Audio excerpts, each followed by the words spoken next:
Welcome back, hunters. I see you're still alive. Barely. Something you need to remember is Zakov does not care about your plans. You could be 5 steps into the perfect extraction, loot bursting out of your ears, and then boom. 1 mutant, 2 bullets, and a heart attack later, you're waking up in your bunker wondering why you even try.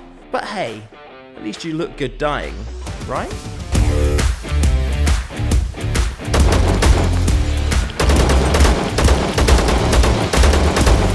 Time for the tasty bit. The next ZERO Sievert update is releasing next week.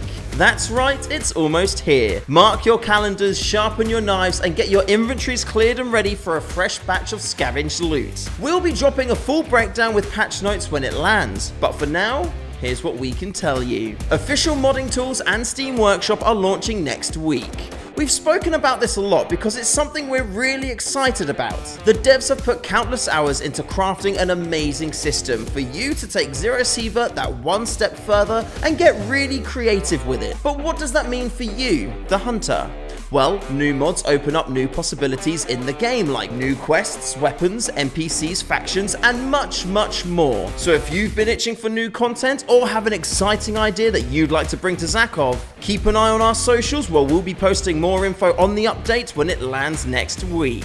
Next, we've updated the game engine. Updating the game engine opens up a whole load of new features we'll be able to utilize and potentially implement into the game, which makes this a really exciting time. This is a bit of a double-edged sword though, as by doing this, most if not all of the current mods will cease to function. But you don't have to worry about that, as we're bringing our own tools out at the same time. Game engine updates can sometimes cause some really things to happen though, which is why our testers are working day and night to make sure the next release is perfect for you. But if when you're playing you experience an issue, please do tell us in the official Discord server. And of course, bug fixes are coming with the next update too.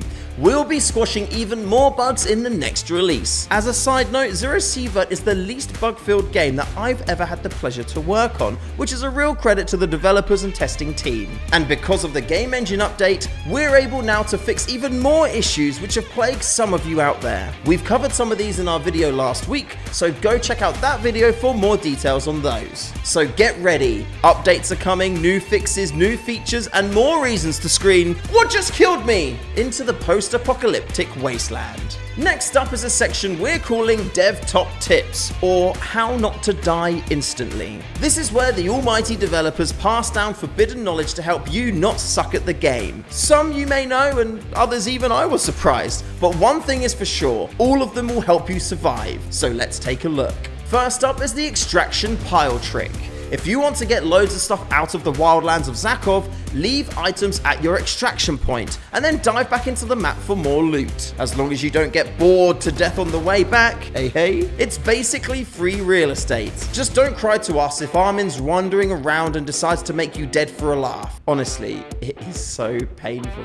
Next is the JSON nuke. Now listen, we're not saying go into the JSON files and give your gun 900 damage, but we're also not saying don't do it. Look, if you're really stuck and want to play God for a bit, dig around in your game files and boost your damage numbers. It's not cheating, it's creative problem solving. Thirdly, remember flanking is king, even without the Flank Master perk. Circle around, hit them from the side, and enjoy their little NPC brains going, uh-oh, just before they hit the dirt. It's just satisfying, almost therapeutic.